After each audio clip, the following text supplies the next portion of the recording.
नमस्कार, मैं ऋचा सिंह। आप सभी का स्वागत है खबरें अब तक में।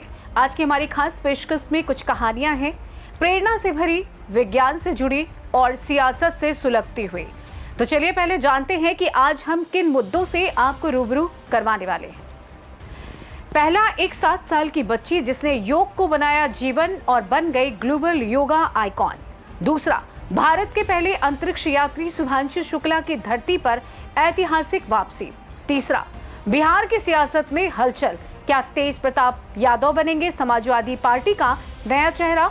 और अंत में बात करेंगे एक ऐसे विषय पर जो जनगणना के आंकड़ों से शुरू होता है और धार्मिक जनसंख्या के संतुलन तक जाता है। लेकिन सबसे पहले एक नजर डाल लेते हैं इस वक्त की बड़ी हेडलाइंस पर। भारत रत्न कामराज को पीएम मोदी ने दी श्रद्धांजलि, कांग्रेस नेता की तारीफ की। अंतरिक्ष से लौटे शुभांशु शुक्ला, आईएसएस में 18 दिन रहने के बाद सकुशल वापसी। यमन से आई बड़ी खबर, केरल की नर्स निमिषा प्रिया की टली फांसी। सिद्धार्थनगर में 105 साल पुरानी मजार पर चला बुलडोजर, हर हफ्ते लगता था मेला। कांवड़ यात्रा मार्ग पर दुकानों में क्यूआर कोड मामले में एससी सख्त, यूपी उत्तराखंड सरकार से मांगा जवाब। चीन के राष्ट्रपति से मिले विदेश मंत्री एस जयशंकर, दिया पीएम मोदी का संदेश। गेटवे ऑफ इंडिया पर जेटी निर्माण को हाईकोर्ट की हरी झंडी, पर्यावरण का भी रखा जाएगा खास ध्यान। भारत में टेस्ला के पहले शोरूम की लॉन्चिंग, मुंबई के बीकेसी में खुला सेंटर। सावन में सोने चांदी की कीमतों में आया उछाल, 96,810 रुपए पहुंचा 24 कैरेट गोल्ड। गिरावट के बाद हरे निशान पर बंद हुआ बाजार, सेंसेक्स 317 अंक चढ़ा, निफ्टी 25,100 के पार। तो चलिए अब शुरुआत करते हैं खबरों का सिलसिले की, और वो भी आज की पहली और सबसे प्रेरणादायक कहानी के साथ। जब बाकी बच्चे गुड्डे गुड़ियों से खेलते हैं, तब एक नन्ही छोटी सी बच्ची अपनी हथेलियों से सूर्य भगवान को प्रणाम कर रही थी। उन्हीं में से एक है दिल्ली की 7 साल की वान्या शर्मा। जी हाँ, वान्या न सिर्फ भारत बल्कि पूरी दुनिया में योग की पहचान बन चुकी हैं। उसकी हर सांस, हर आसन में एक उद्देश्य है। उन्होंने इतिहास रच दिया है, और वो भी सिर्फ 7 साल की उम्र में। तो चलिए आज आपको इस नन्ही सी योगिनी के बारे में बताते हैं जिसने बना दिया है 13 विश्व रिकॉर्ड और बन चुकी है सबसे कम उम्र की ग्लोबल योगा आइकॉन।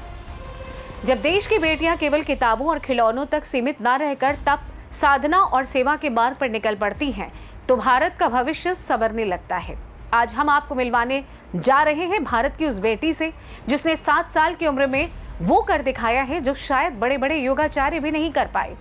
दिल्ली की 7 वर्षीय वान्या शर्मा अब ग्लोबल योगा आइकॉन बन चुकी हैं और बना चुकी है 13 वर्ल्ड रिकॉर्ड।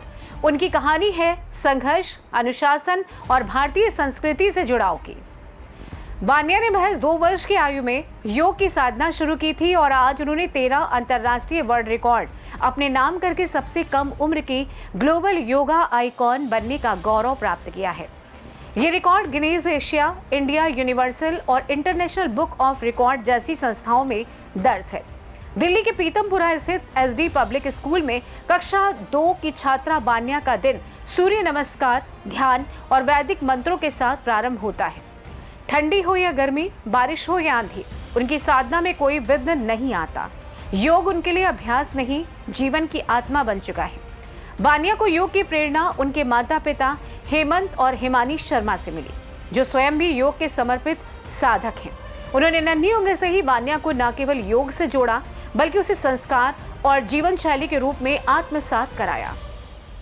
इन रिकॉर्ड्स के साथ वान्या को doctor APJ Abdul Kalam children award, Ratan Tata memorial award, global fame award और शहीद भगत सिंह नोबेल अवार्ड जैसे कई प्रतिष्ठित सम्मान भी प्राप्त हो चुके हैं।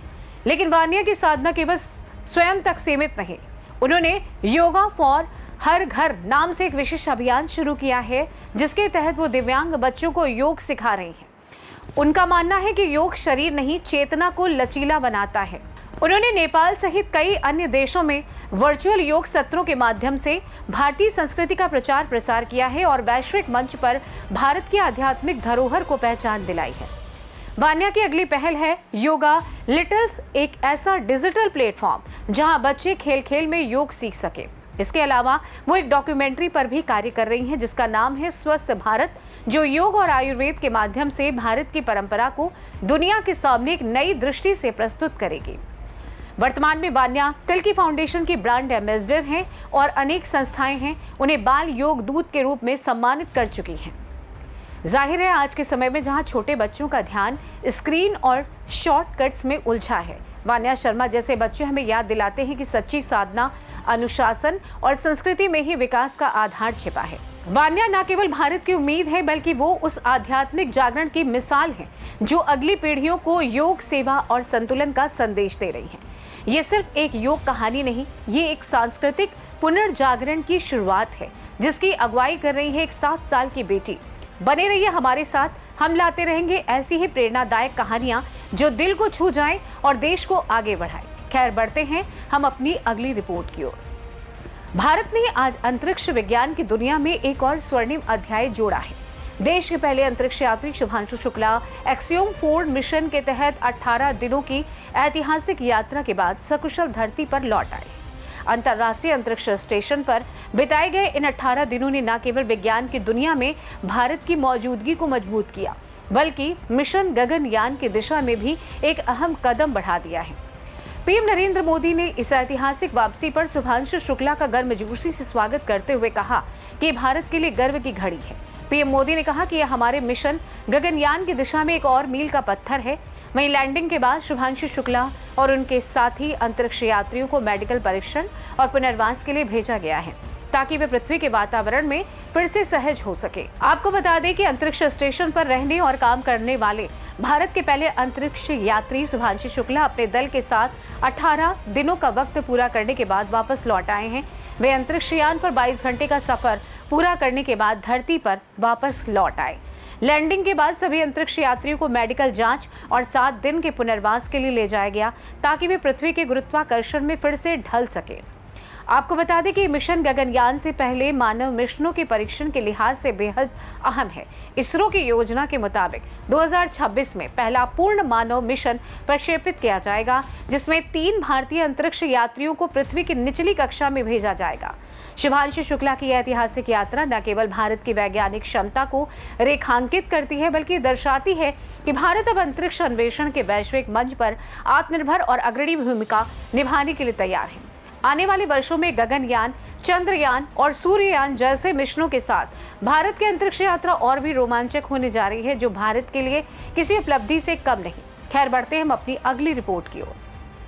25 मई 2025 ये वो तारीख है जिसने लालू परिवार की राजनीति को हिला कर रख दिया, जब आरजेडी सुप्रीमो लालू प्रसाद यादव ने अपने ही बेटे तेज प्रताप यादव को पार्टी और परिवार से 6 साल के लिए बाहर का रास्ता दिखा दिया। वजह बनी एक सोशल मीडिया पोस्ट, लेकिन इसके पीछे की कहानी कहीं ज्यादा और गहरी है। वहीं 1 महीने बाद 25 जून को तेज प्रताप के अखिलेश यादव से हुई बातचीत ने बिहार की सियासत में एक नया मोड़ ला दिया। क्या तेज प्रताप अब समाजवादी रास्ते पर निकल पड़े हैं? क्या वो आरजेडी के खिलाफ नया सियासी मोर्चा खोलने जा रहे हैं? क्या सपा उन्हें बिहार में अपना चेहरा बना सकती है? आज हम इन्हीं सवालों की तह तक जाएंगे। आपको बता दें कि समाजवादी पार्टी के अध्यक्ष और यूपी के पूर्व सीएम अखिलेश यादव ने तेज प्रताप यादव से वीडियो कॉल पर बात की थी। इस बात की जानकारी स्वयं तेज प्रताप यादव ने अपने सोशल मीडिया हैंडल पर साझा की। इस पोस्ट में उन्होंने बिहार के राजनीतिक हालातों पर चर्चा और अखिलेश यादव का उनको समर्थन के बारे में बताया और कहा कि वो अपनी लड़ाई में अकेले नहीं है। इसके बाद से ही सवाल उठ रहे हैं कि क्या तेज प्रताप बिहार में सपा के टिकट पर चुनाव लड़ सकते हैं? क्या वो बिहार में सपा का चेहरा बन सकते हैं या फिर उनका कोई और सियासी प्लान भी है? वहीं तेज प्रताप का अखिलेश यादव के साथ वीडियो कॉल और उनके प्रति भावनात्मक लगाव ने सियासी हलकों में नई चर्चा को जन्म दे दिया है। बता दें कि अखिलेश यादव तेज प्रताप यादव की बहन राजलक्ष्मी यादव के ससुर हैं। पहले भी परिवार के संकट काल में वो तेज प्रताप का समर्थन करते रहे। अब तेज प्रताप यादव को लालू परिवार और आरजेडी से निकाला गया था तो अखिलेश यादव ने इस निष्कासन का विरोध किया था। अब जब 1 महीने के बाद अखिलेश यादव और तेज प्रताप यादव की सीधी बातचीत हुई और तेज प्रताप ने इसे सार्वजनिक किया है तो इससे इस संभावना को बल मिला है कि सपा उन्हें बिहार में अपनी रणनीति का हिस्सा बना सकती है। बता दें कि बिहार में समाजवादी पार्टी का प्रभाव सीमित रहा है, लेकिन यादव समुदाय और अन्य पिछड़े वर्गों में इसकी कुछ पैठ है। अखिलेश यादव उत्तर प्रदेश में यादवों के बड़े नेता के रूप में स्थापित हैं और वो बिहार में भी इस समुदाय को एकजुट करने की कोशिश कर सकते हैं। तेज प्रताप पहले ही यदुवंशी सेना और तेज सेना जैसे संगठन बना चुके हैं। वो यादव मतदाताओं को अपने पाले में आकर्षित करने में महत्वपूर्ण भूमिका निभा सकते हैं। अगर तेज प्रताप सपा के टिकट पर चुनाव लड़ते हैं तो वो हसनपुर या अपनी पसंदीदा महुआ सीट से उतर सकते हैं, जहां उनकी पहले से लोकप्रियता है। देखा जाए तो तेज प्रताप की ताकत उनकी युवा छवि, सोशल मीडिया पर सक्रियता और यादव समुदाय में लोकप्रियता है। अखिलेश यादव का समर्थन उन्हें नई ऊर्जा दे सकता है। अगर सपा उन्हें बिहार में चेहरा बनाती है तो ये पार्टी के लिए एक राजनीतिक कदम हो सकता है जो आरजेडी के एमवाई समीकरण को चुनौती दे सकता है। लेकिन सवाल यही है कि क्या तेज प्रताप यादव लालू परिवार से अलग होकर आरजेडी के सामने अपनी नई सियासी राह बनाने का साहस भरा फैसला कर पाएंगे? खैर, जाते जाते आपको एक और अहम मुद्दे से हम रूबरू करवा देते हैं। 2010 से 2020 के बीच दुनिया में आबादी का नक्शा तेजी से बदला है और इस बदलाव की सबसे अहम तस्वीर उभर रही है धर्म के आंकड़ों से। जी हाँ, ताजा रिपोर्ट बताती है कि मुस्लिम समुदाय दुनिया का सबसे तेजी से बढ़ने वाला धार्मिक समूह बन गया है और ये बढ़त केवल धार्मिक या सांस्कृतिक नहीं बल्कि सामाजिक संकेतों से जुड़ी है। आपको बता दें कि एक दशक में मुस्लिम आबादी में 3.5 करोड़ से ज्यादा की बढ़ोतरी हुई है। हिंदू आबादी की दर स्थिर है लेकिन हिस्सेदारी में थोड़ी गिरावट दिखी है। ऐसे में सवाल ये है कि क्या आने वाले सालों में भारत दुनिया का सबसे बड़ा मुस्लिम आबादी वाला देश बन जाएगा? क्या ये धार्मिक आंकड़े महज जनगणना भर हैं या इसके पीछे सामाजिक, राजनीतिक और सांस्कृतिक संकेत भी हैं? भारत में मुस्लिम आबादी का हिस्सा बढ़ा है।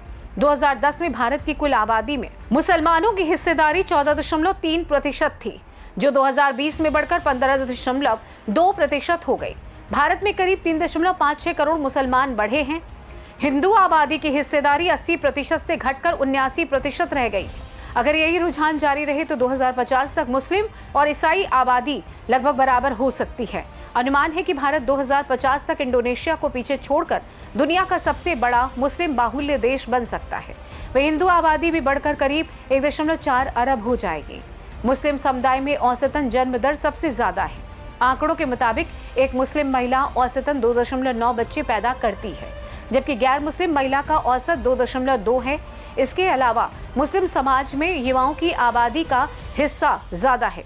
2050 क्या लेकर आएगा ये वक्त बताएगा, लेकिन बदलाव की दस्तक आज ही सुनाई देने लगी है। तो आज की खबरें अब तक में बस इतना ही। ये थी आज की सबसे अहम, सबसे खास और सबसे सोचने पर मजबूर कर देने वाली खबरें। एक और जहां 7 साल की बच्ची योग के जरिए भारत की आध्यात्मिक धरोहर को नई पहचान दिला रही है, तो वहीं अंतरिक्ष की ऊंचाइयों तक पहुंचकर भारत ने एक बार फिर दुनिया को दिखा दिया है कि हम किसी से पीछे नहीं।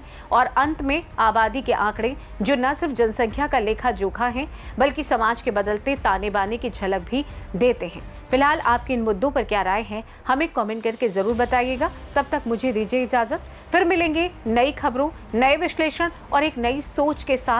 अपना ख्याल रखें। नमस्कार।